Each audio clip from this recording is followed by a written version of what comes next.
Hoje é terça-feira, dia 20. Esse é o nosso quarto e último editorial do dia. E lá no Supremo Tribunal Federal, hoje é um dia de tensão. Afinal, os ministros estão julgando o recebimento da denúncia daquele que foi considerado o terceiro núcleo do golpe Tabajara. Pois é, mas algumas manifestações acaloradas circularam na internet e colocaram em xeque se realmente o que está acontecendo lá é um julgamento ou é um circo, uma vez que o próprio ministro do STF disse que não é para considerar aquilo um circo.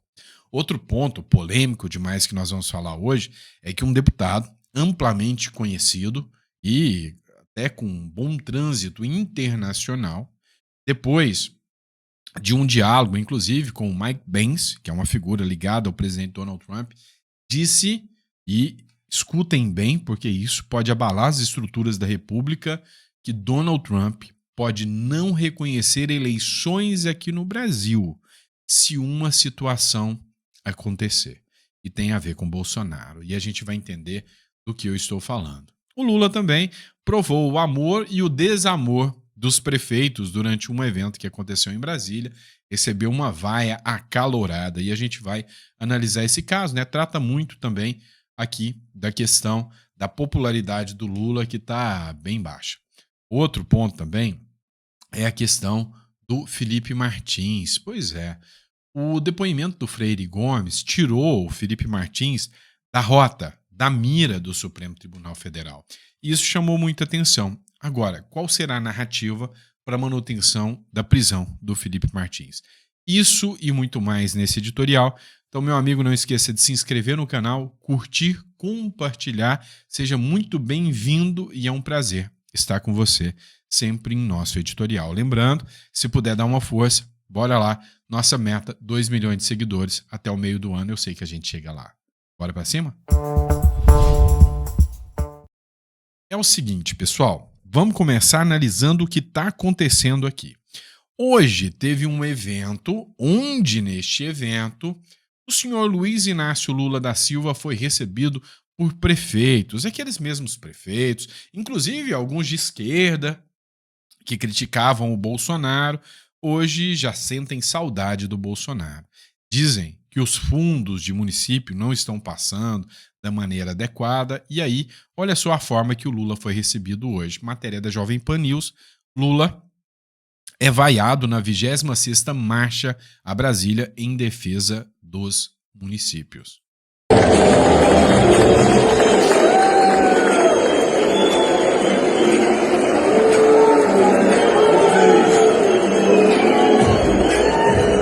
Eu quero começar cumprimentando o querido O presidente Luiz Inácio Lula da Silva foi recebido com vaias, mas também teve aplausos, tá? A gente percebeu ali que teve uns poucos que aplaudiram, né? Nessa terça-feira, durante a abertura da 26ª Marcha a Brasília, em defesa dos municípios. Esse negócio de marcha a Brasília é uma... Isso não sou eu que estou falando, é um prefeito que me falou. Falou que é uma patifaria sem tamanho.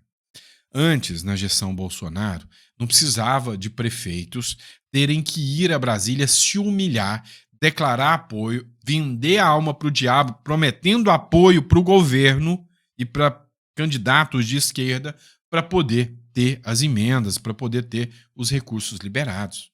Na época do Bolsonaro, até prefeitos petistas dizem o dinheiro já estava na conta. E aí, esse foi um dos motivos da indignação por parte desses prefeitos que optaram em dar essa, vamos dizer assim, boas-vindas acaloradas ao senhor Luiz Inácio Lula da Silva. Outro ponto que a gente precisa falar, e com muita seriedade, é sobre o senhor Felipe Martins. Vocês sabem que está dando um bafafá o depoimento do ex-comandante do Exército, o Freire Gomes. Pois é, o Freire Gomes não confirmou que o Felipe Martins tenha participado em reuniões sobre o suposto golpe.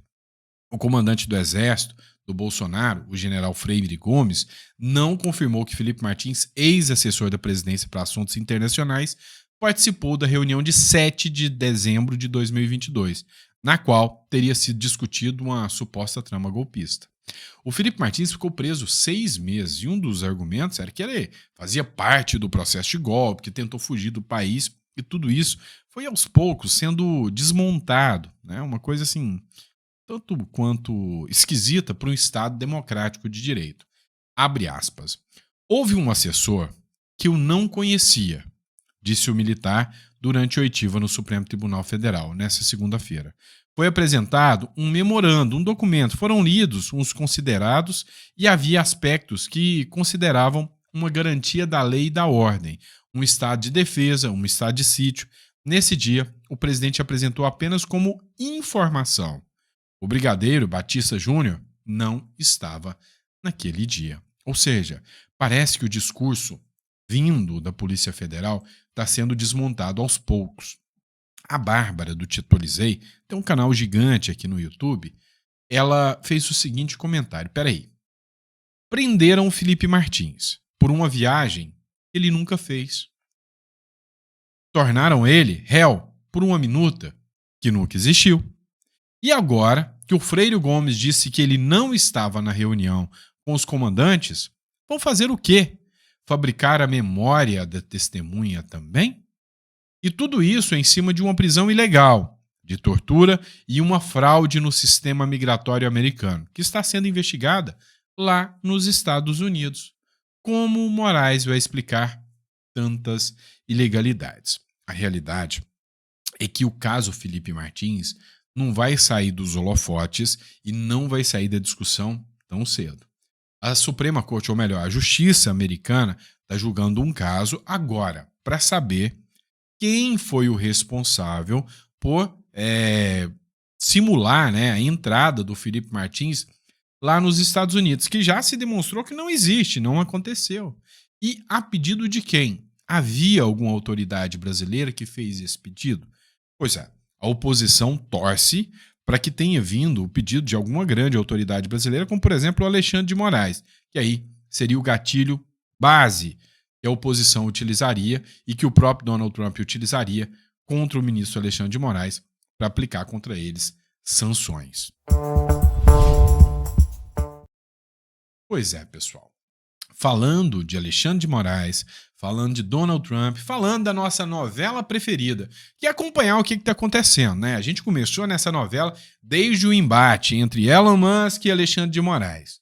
Na primeira batalha, eu acho que o Alexandre de Moraes acabou ganhando o Elon Musk, né? Porque teve que se adequar, o Twitter saiu do Brasil, voltou do Brasil. Aquela foi a primeira fase. Mas a batalha, eu tô vendo que está continuando e a gente está acompanhando tudo isso. Teve um ponto, assim, muito interessante que a gente precisa discutir com vocês. Você lembra que o Felipe Barros, assumiu a posição que seria do Eduardo Bolsonaro, lá na Comissão de Assuntos Exteriores. Lembra disso? Pois é.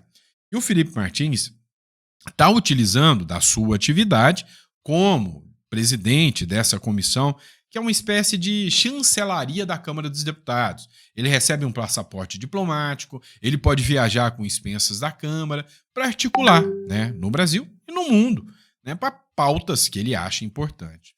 E aí, ele postou o seguinte, que ele teve um encontro com Michael Benz. Ele escreveu o seguinte: excelente reunião com Michael Benz, alinhando a agenda para que ele venha ao Brasil.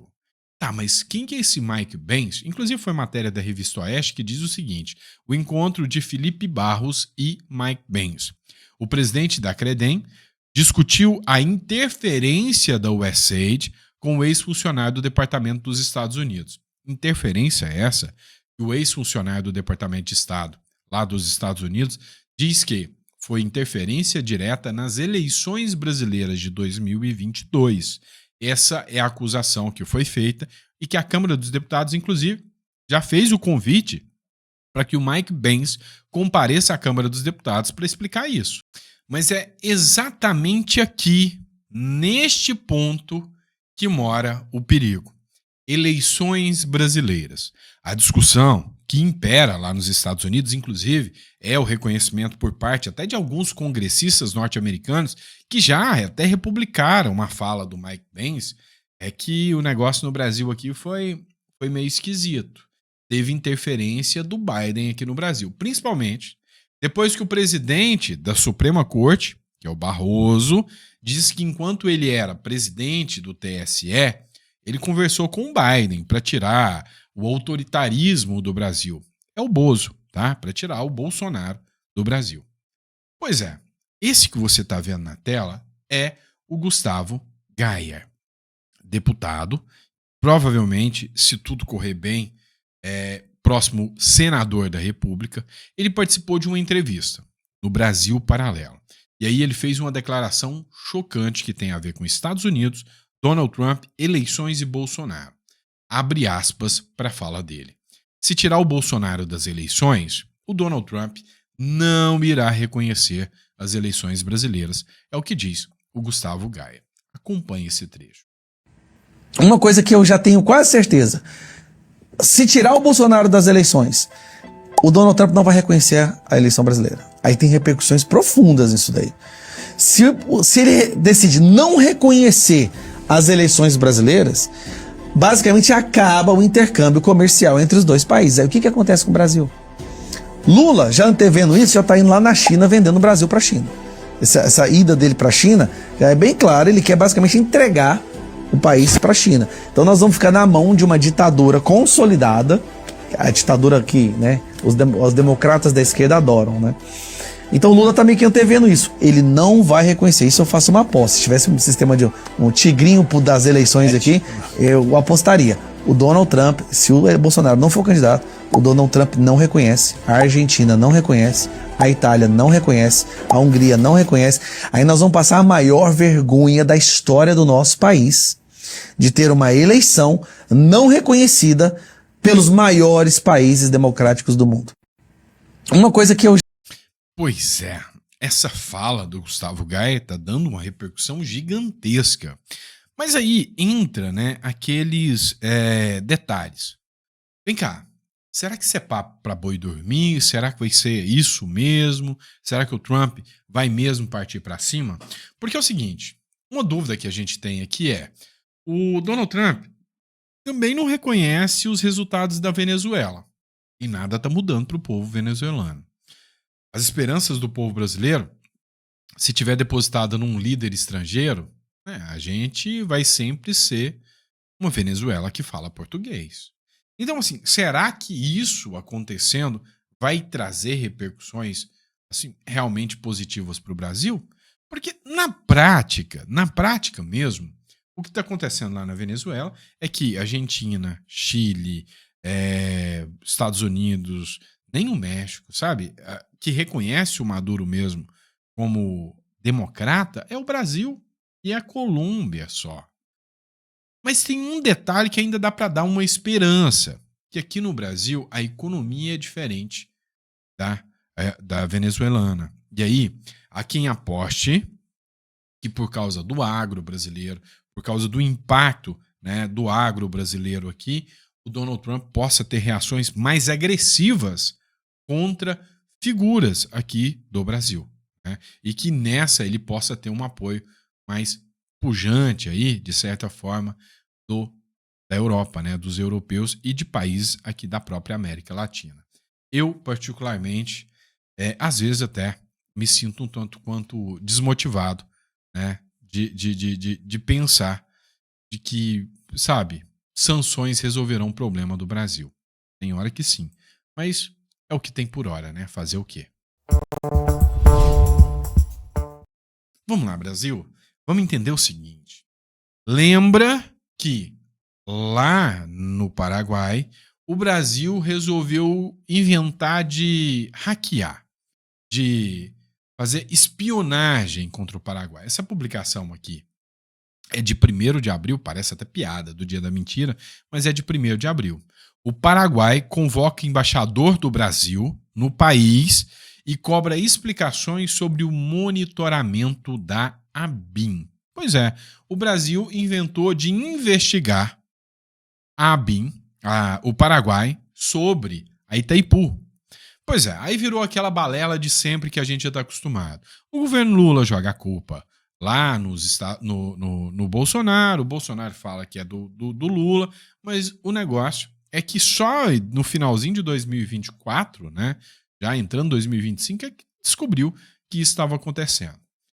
O governo americano, que não é besta nem nada, né, mas não é nem um pouquinho besta, viu a falha do Brasil e falou o seguinte: opa, achei aqui uma boa oportunidade de lucrar.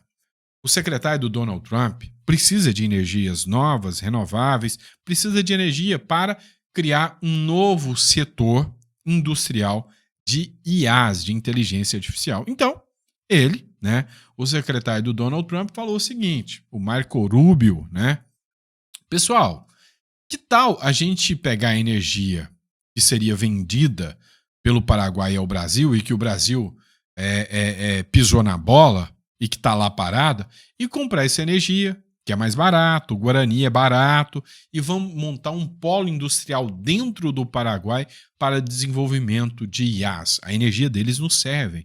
Ou seja, seria um vale do silício dentro do Paraguai. Olha só a estratégia deles. Isso gerou reação imediata. Afinal, o Paraguai já está com raiva do Lula e do Brasil. Imagina se começa com um polo industrial ali de IAs, depois corre o risco de um país como o Brasil querer tomar alguma medida meio autoritária, aí já monta uma base militar no Paraguai. Pois é, esse assunto, por mais que pareça, está balançando aí um pouco o cenário geopolítico brasileiro. Pessoal, tá rolando dentro do STF o julgamento do núcleo 3, né? O STF está julgando a denúncia contra os Kids Pretos para saber se vai receber a denúncia ou não, tá? Não é julgamento já para dar sentença, é para saber se eu recebo ou não recebo a denúncia. É o que a gente está chamando de núcleo 3. O que acontece? Lembra que tinha um tal de Vladimir, que era policial federal, que gerou muitos questionamentos, um áudio que vazou dele. E esse áudio, né, que falava que o Moraes ia ter a cabeça cortada, esse áudio, inclusive, dizia que o Bolsonaro deu para trás, que o Bolsonaro recuou. Pois é, esse áudio aí, segundo o Gabeira, era para o Bolsonaro. Só que agora o Alexandre de Moraes já resolveu desconsiderar esse áudio. Afinal, agora não dá mais, o julgamento já está indo, agora é só a fase de recebimento de denúncia, e por causa disso ele prefere não aditar a denúncia contra o tal do Vladimir por causa desse áudio que apareceu agora, até porque se ele editar a denúncia vai perder tempo, vai ter que dar prazo para ele apresentar, né, uma nova defesa prévia. Então, olha só, que estranho, né? Resolveu desconsiderar aquele áudio lá do cara que falava que ia cortar a cabeça de meio mundo, mas que o Bolsonaro deu para trás e que o Bolsonaro não queria isso. Mas tá bom, nós precisamos falar sobre esse processo que ocorreu hoje. Vou fazer o seguinte, nós vamos ouvir duas falas de dois advogados, né, que simplesmente, assim, meio que desmontaram uma narrativa, e é sempre bom ver essa galera aí, jovem da advocacia, que vai lá e faz uma defesa enfática, né? Cara, que defesa! Eu quero que você acompanhe aqui, né, a publicação do Bruno Zambelli, tá? A publicação é do advogado que deu uma verdadeira aula. Deixa eu ver se eu consigo o nome dele aqui, ó. Dr. Luciano, sócio do escritório Alves Moura. Cara, o cara é bom. Admitam, assistam. Principalmente para que vossas excelências dediquem-se àquilo que eu decidi dedicar a minha vida. Eu decidi dedicar a minha vida, em primeiro lugar, em defesa da palavra de Deus e, em segundo lugar, em defesa deste livro. Aqui, verdadeiramente, está a instituição do Estado Democrático de Direito. Aqui tem o princípio da imparcialidade. Aqui tem o devido processo legal. Aqui tem a presunção de inocência. Não nos apartemos do que diz esta carta. A terceira e última, excelências, é em relação ao apelo Neta. É preciso dizer em alto e bom tom, este cenário prospectivo de inteligência não é, nunca será, nunca foi um plano de golpe de Estado. Ele não é um documento clandestino que foi feito com fins espúrios. O seu superior sabia que ele estava analisando esse cenário prospectivo de inteligência, afinal de contas, essa era a sua atribuição oficial como oficial da inteligência da 6ª Divisão do Exército. Ou seja, competia às suas atribuições fazer cenários prospectivos de inteligência, e isso jamais poderia ser implementado como um plano de golpe, porque não competia à esfera de análise dele. Olha só que interessante o que ele falou aqui. Ele falou o seguinte, olha, o meu cliente, o papel dele era fazer análise de risco. E o papel dele é esse, a função dele é essa. E aí vem uma ordem para fazer uma análise sobre aquela minuta, se ela fazia parte ou não fazia parte de uma possível, né, ação, uma análise sobre algo que se cogitava, vamos dizer que seja essa minuta do golpe, mas era única e exclusivamente a função dele. Ele não tinha outra condição se não fazer. E dentro do direito, a gente tem aquilo que chama, né, de responsabilidade. Quando vem uma ordem de um superior, você só pode recusá-la se ela for manifestamente ilegal. E não é ilegal, é atribuição dele. Mas espera aí que ele fala da Dilma e do Temer. Zóia. É preciso lembrar que a premissa dessa análise era exatamente a fraude nas urnas. E não por um disse-me-disse popular, senão porque o próprio Ministério da Defesa instaurou uma investigação à época para determinar se de fato havia, ministro Zanin, ou não, fraude nas urnas. A partir deste momento de investigação, nasceu-se a possibilidade legal e institucional que ele fizesse um cenário prospectivo, e eu devo dizer, um cenário prospectivo pautado no regramento, na doutrina militar terrestre, no PPCOT 2020 do Exército, que vossas excelências provavelmente não sabem, porque a polícia não sabe, o Ministério Público não sabe, porque ninguém resolveu perguntar ao Exército. É a mesma coisa de vossas excelências decidirem sobre uma perícia, sobre um erro médico e não consultarem uma perícia médica daquilo que se tratava. É um documento oficial, tratado sob regramento próprio do Exército. Ninguém perguntou para o Exército do que se trata. Dentro do documento, peço venha para ler apenas um trecho. Aprimorar a comunicação estratégica das Forças Armadas com os presidentes dos poderes constitucionais. Esse, dentre outros trechos, traz a completa legalidade do documento. O documento visava fins eminentemente estratégicos, pautados dentro de um treinamento do próprio Exército Brasileiro. O Exército Brasileiro ensinou o Tenente-Coronel Hélio Ferreira Lima a fazer cenários prospectivos de inteligência. Enquanto isso, se tirou-se de um contexto este cenário como se ele só tivesse executado este com um plano de golpe de Estado. Ele já executou dezenas ao longo de sua carreira. Inclusive, a título de curiosidade, na posse da ex-presidente Dilma, do presidente Michel Temer, ele estava como destacamento das Forças Especiais e ele havia realizado um cenário prospectivo de inteligência para a retomada do Palácio do Planalto em caso de atentado. Opa, presta atenção no que ele fala. Havia um relatório que visava a retomada do Palácio do Planalto em caso de atentado. Isso na gestão Dilma, que ele já atuava, e na gestão Temer. Agora, imagina se isso fosse tratado como golpe. A Dilma teria que estar no banco dos réus e o Temer também? Fico imaginando se pegassem esse planejamento, ele ia incorrer em golpe de Estado. Eu concluo, eminentes ministros, afirmando e reafirmando, essa denúncia não deve ser recebida. A defesa pugna pela rejeição, principalmente para que vossas excelências dediquem-se àquilo que eu decidi dedicar à minha vida. Eu decidi dedicar a minha vida, em primeiro lugar, em defesa da palavra de Deus e, em segundo lugar, em defesa deste livro. Aqui... Vocês percebem aqui como é bonito, né? Você vê uma argumentação jurídica, uma retórica jurídica preparada, né?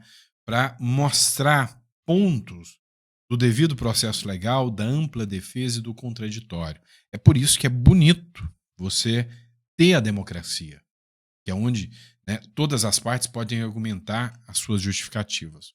O que dói é saber que essas palavras, apesar de uma justificativa, sabe, inarredável por parte do advogado, vão entrar numa orelha e sair na outra dos ministros do Supremo, uma vez que a minha visão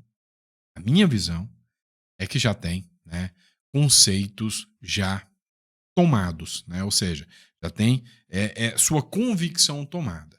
Condenar todos para pegar Bolsonaro. Mas não para não. O melhor ficou para o final. Agora a gente vai analisar a atuação do advogado Jeffrey Schichini. Pois é, como eu disse para vocês, o Jeffrey Schichini, ele preparou uma estrutura de defesa muito, mas muito interessante.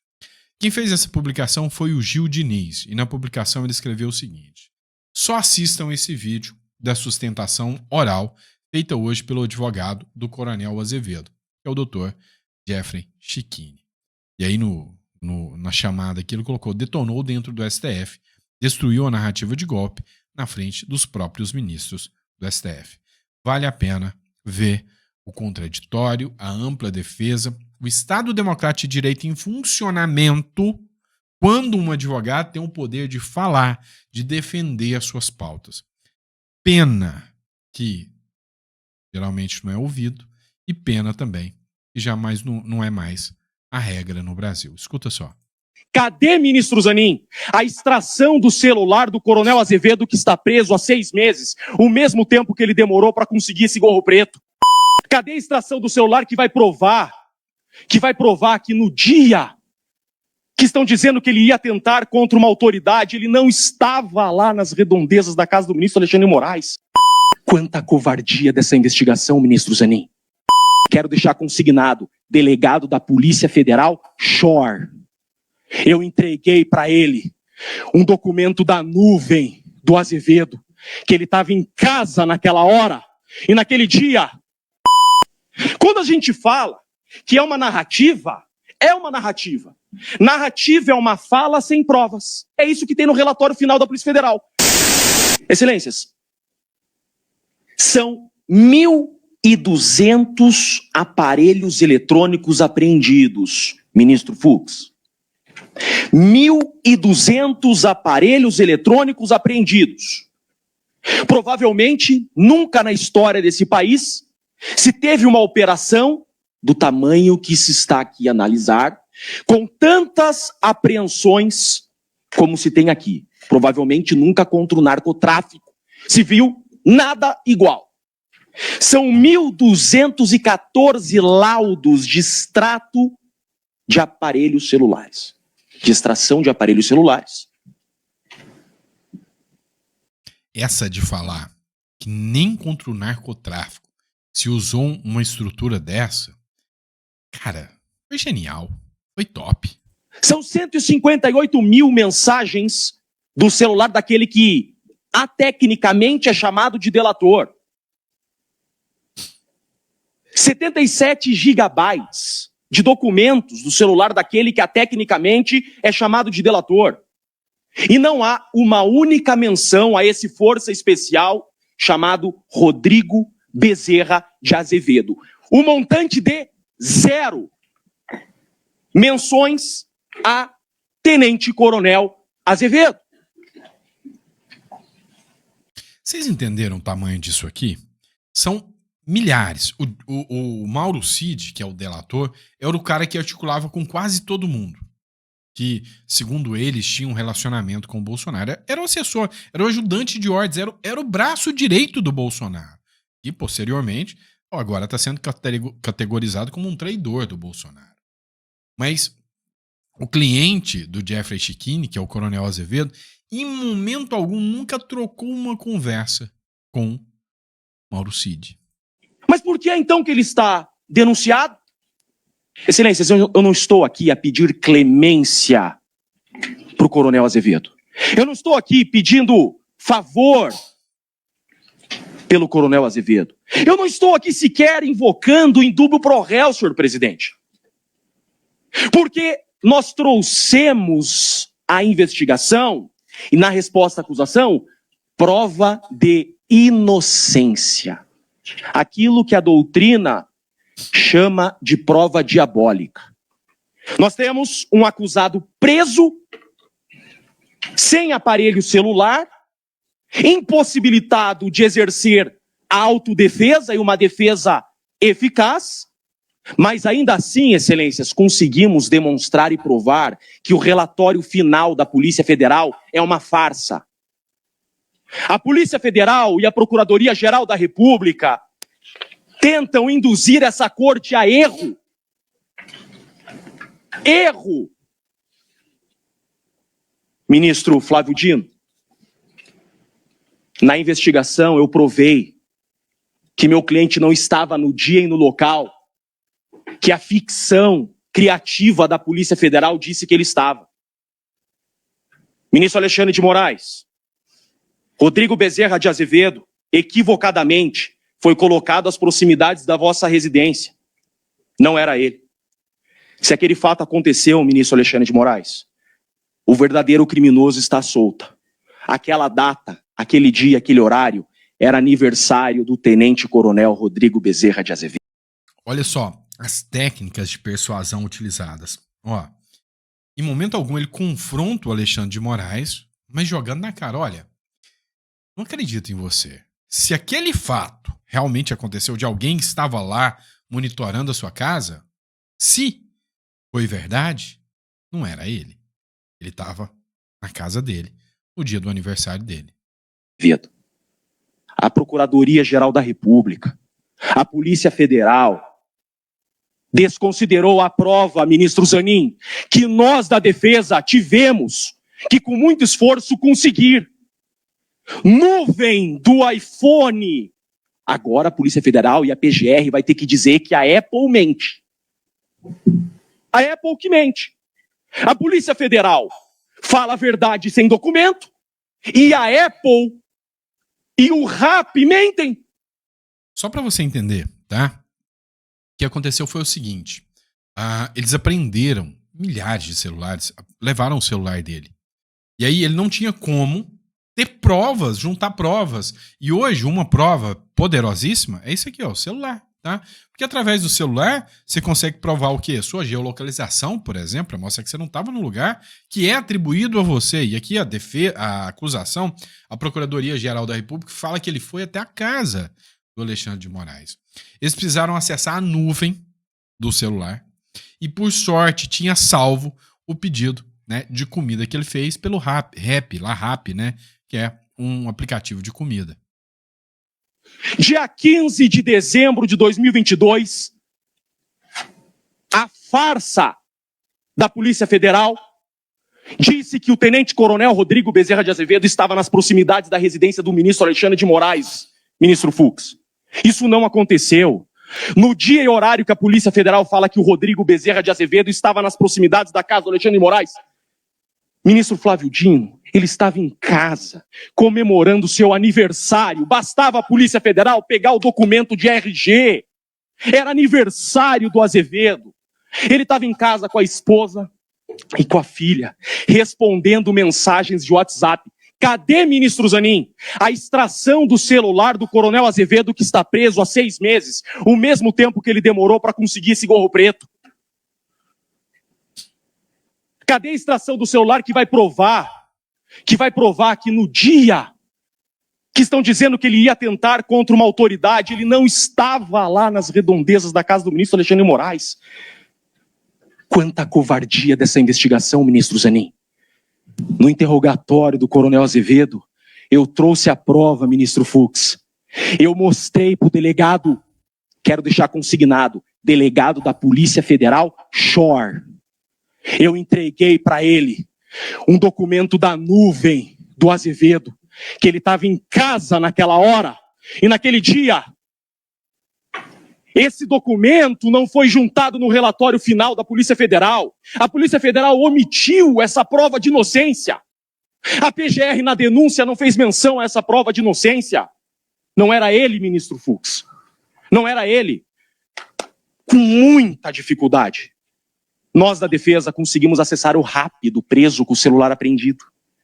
Excelências, na hora e no dia que a Polícia Federal fala que o coronel Rodrigo Azevedo estava nas redondezas da casa do ministro Alexandre de Moraes, ele estava pedindo um RAP para jantar com a sua família no seu aniversário. Mas que investigação é essa? Quando a gente fala que é uma narrativa, é uma narrativa. Narrativa é uma fala sem provas. É isso que tem no relatório final da Polícia Federal. A Polícia Federal fala: Rodrigo Bezerra de Azevedo estava nas proximidades da residência do ministro Alexandre de Moraes. Fala. Falar até papagaio fala. Qualquer um fala. Em Estado democrático de direito que não se admite exceções, a acusação traz prova. Não estamos aqui em um processo de Código de Defesa do Consumidor que o ônus da prova é invertido. A acusação quer que provemos a inocência? Pois bem, provei. Por isso que essa denúncia tem que ser rejeitada. Porque eu não estou pugnando aqui em dúbio pro réu. Nós provamos que ele não estava nas redondezas da residência do ministro Alexandre de Moraes. Com provas. Com provas. Que não constaram do relatório final do delegado Schor, não constaram da denúncia da PGR. E agora? Cadê? Impecável. Como é bonito ver o direito, a aplicação do direito, a oratória. Quando eu crescer, eu quero ser assim, né? Não, mas tribunal do júri não é minha praia. Meu negócio é imposto e empresa, tá? Mas é isso, tá? Que eu falo. Toda vez que um advogado de defesa aparece e mostra os seus argumentos, cara, fragiliza os argumentos que estão sendo utilizados para ir atrás, né, dessa suposta trama golpista. Eu vou te falar, né, eu posso falar que eu não acredito, Sarney não acredita, Marco Aurélio de Mello não acredita, Ives Gandra Machado não acredita e quase 70% do cidadão brasileiro não acredita. Então, parabéns ao Dr. Jeffrey Checchini, muito bom o conteúdo aqui da defesa dele, tá bom? Um grande abraço a todos vocês, é sempre um prazer estar aqui. Amanhã de manhã a gente está aqui, Papai do Céu permitir. Abraço e até lá.